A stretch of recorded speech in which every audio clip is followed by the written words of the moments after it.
Oh, good day, everybody. Here we're on day 11. Day 11, and we are doing Job 29 to 31. And I trust that this video is finding you all well and healthy. And if not, then drop us a line so that we know how to pray for you, because that is what we're here to do. So we're going to get right into this, and you know what we're going to start off with, right? Just give me a second here. I got to bring it over. Okay, so we're going to start off with our disclaimer. There you go. You can read it. Gives you just a brief explanation. Freeze frame if you need to, but we are moving on. Okay, so Job 29.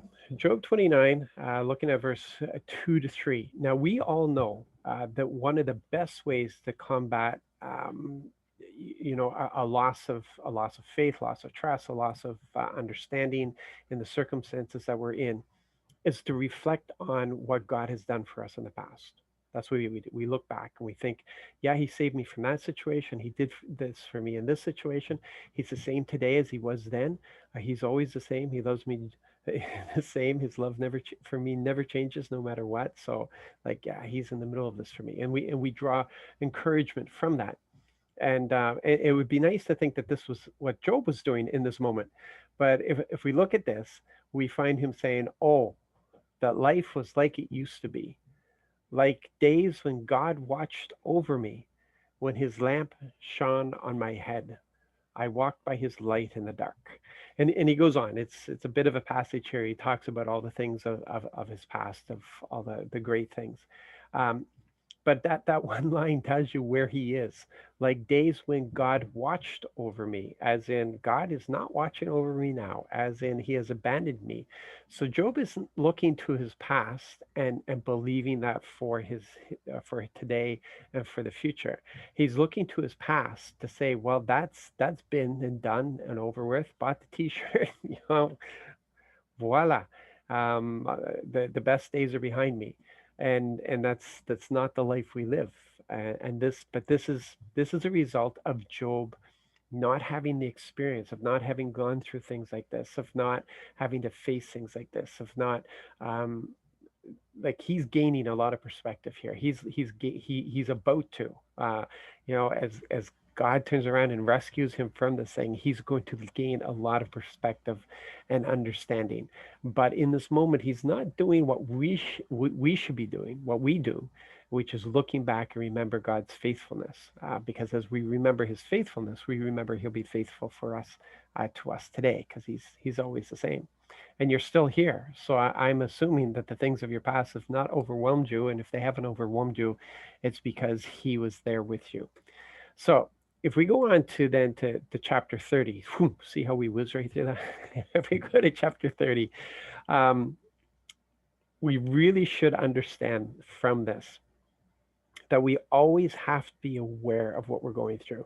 We need to keep in mind our circumstances, because our circumstances are going to impact how we see things. It's going to have an effect on our perspective.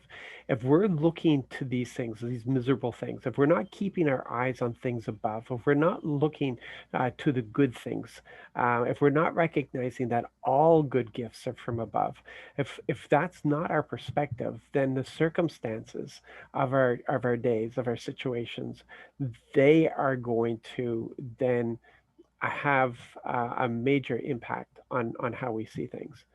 So Job is looking at this, and he starts believing these things. He starts believing that the least in society are looking down on him, and he blames God for it. He remembers the position that he had and how people looked up to him and how people honored him.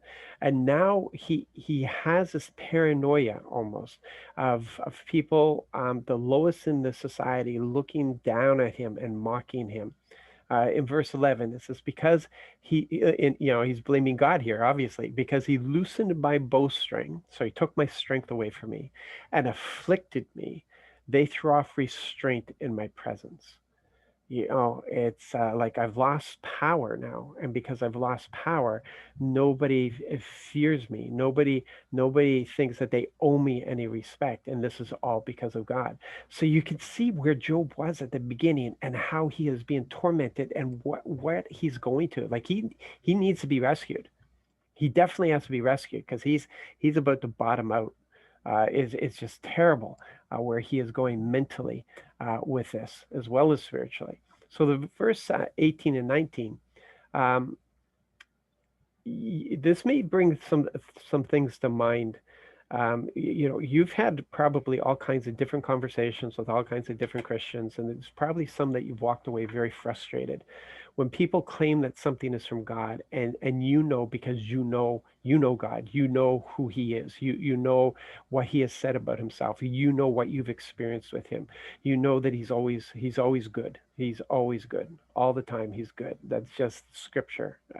You know, we declare that all the time to remind ourselves that He's always good. He's for me. He's not against me. He wants to build me up. He doesn't want to destroy me. So when there is correction, it's for my benefit. It's not vengeance. It's not from a vengeance perspective. It's because He loves me. It is a good correction. It's not like a correction that an angry father may bring. It's the correction of a loving father who wants me to be my very best. And you just know when some of the things that people are saying to you, when they're saying, yeah, this is God did this, or God said that, and it just doesn't fit into the scenario. It does not fit into who He is. And that's what we find here. With great force, He grasps my clothing. It binds me like the neck of my shirt. He hurls me into mud. I'm a cliche, like dust and ashes. So, like the way he is thinking about God now is not the way he was thinking about God at the beginning when we first met him at all. He has allowed it to change. He doesn't see God as being just. He does not see Him being good anymore at all. He sees Him as being vengeful, a hope crusher.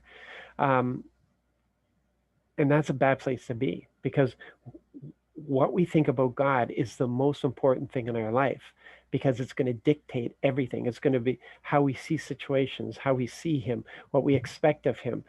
Everything is going to be impacted by that. So then in the same chapter, in verse 24 and 26, we have a thing here about expectations. Yeah, expectations can kill us if they're not based on the truth. If there's some sort of twisted, distorted version of what the truth is. Because quite often we'll find that we don't live actually by the Word of God. We live by man's interpretation of the Word of God. We live according not to the principles of the kingdom, but by the doctrines of the church. And they're not one and the same. We have to be very careful.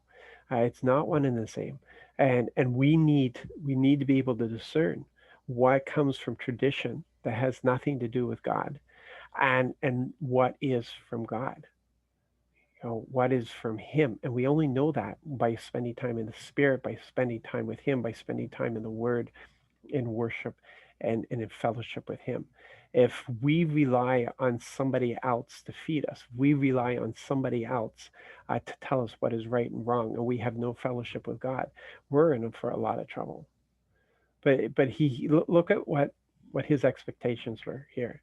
Surely He won't strike someone in ruins. If in distress He cries out to Him.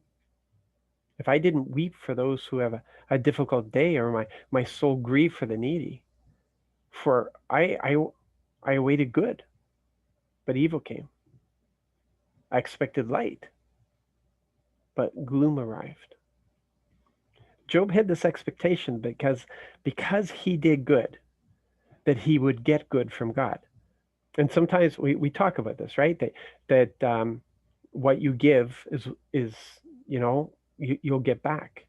But there's a difference. There's a difference in attitude when you take the seed that God has given to you and you're just generous with it and you give it out. I'm telling you, you may give out. Let's pick a number like 100 seed. You scatter 100 seed. Okay, you're generous. You give all these things away. You're not going to have 100 people come visit that back upon you. But what can happen is one or two people can visit back 200 seed on you. One or two people. What are you going to do? Get upset because 98 didn't?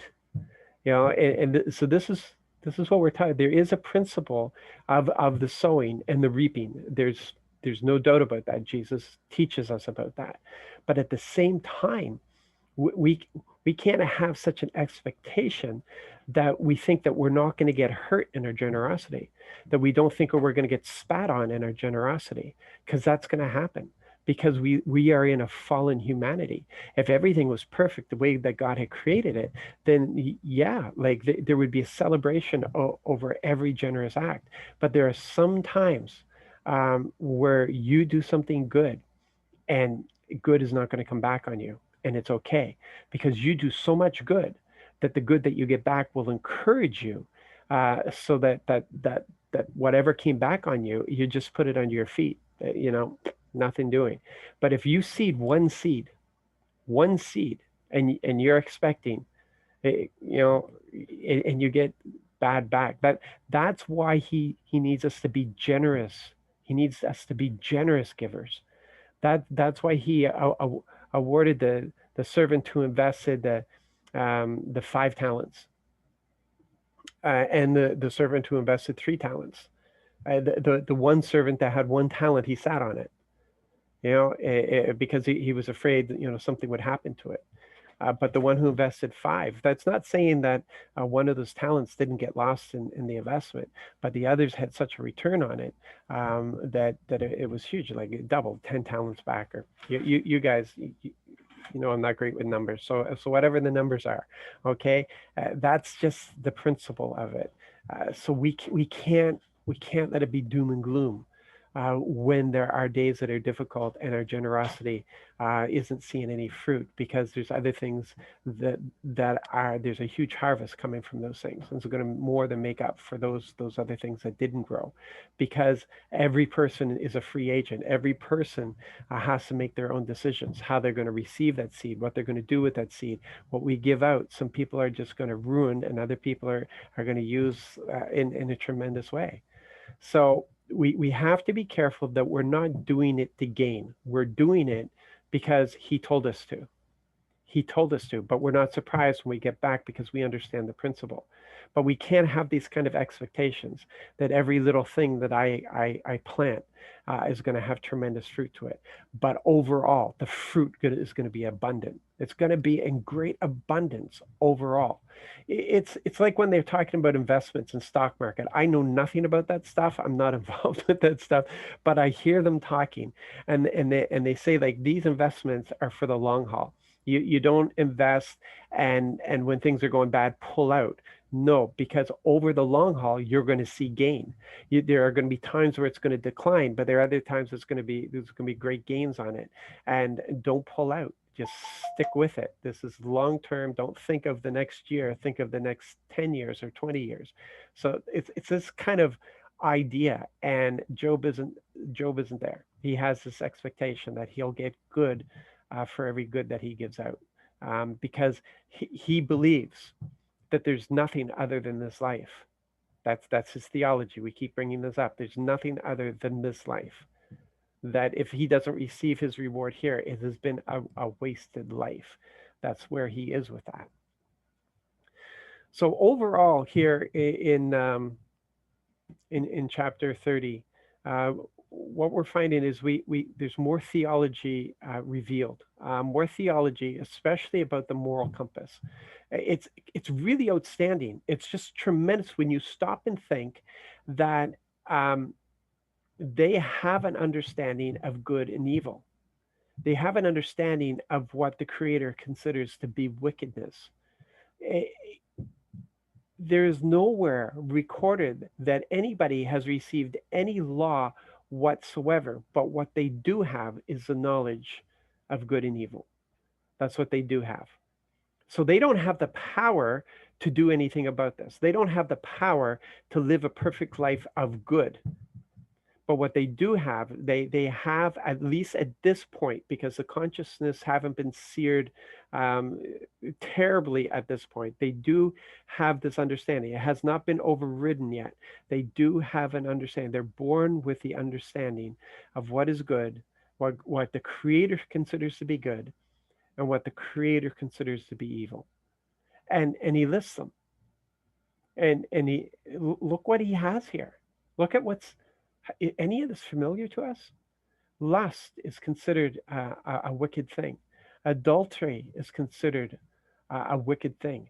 Deceit is considered a wicked thing. Abuse of authority, man, let's bring that forward. Abuse of authority is considered a wicked thing.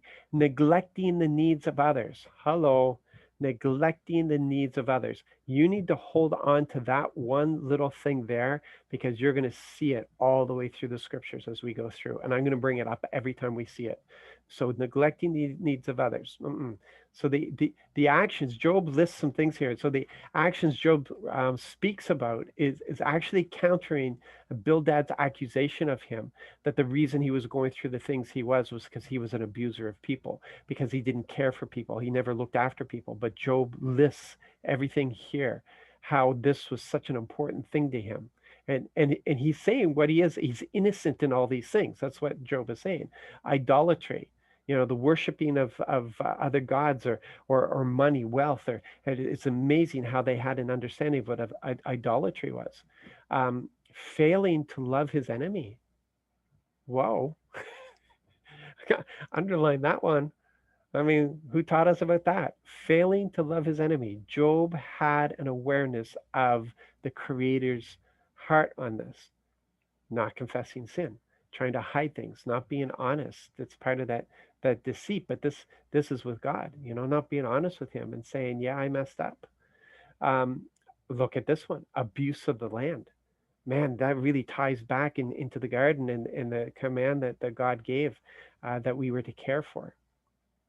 We were to care for. He gave that same authority to Noah, but with Noah, he said that the land would fear his descendants. The animals would fear.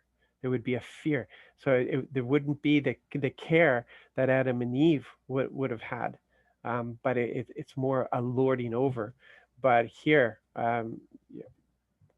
Job is saying, yeah, there's no excuse. There's no excuse for abusing the land, not looking after your land. So that's pretty amazing to me. Like I look at that and I go, wow, man, that is quite a list. That's quite a awareness there. So as we look at Abraham, as we get past Job and we look at Abraham, I want you to remember these things. I hope you've got a list going on about the theology, their understanding of the Creator, their perspective of things, and the fact that they understood these things as being things that did not please the Creator. So there you go. That's it for today. That's a whole lot there to download into your brain. And we're getting close to the end of Job.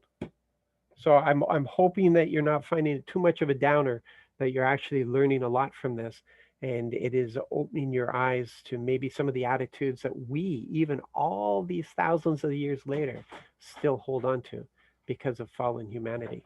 You guys be blessed, be encouraged in your day. Thank you very much for being on this journey with me. I don't take it for granted. Let's keep going.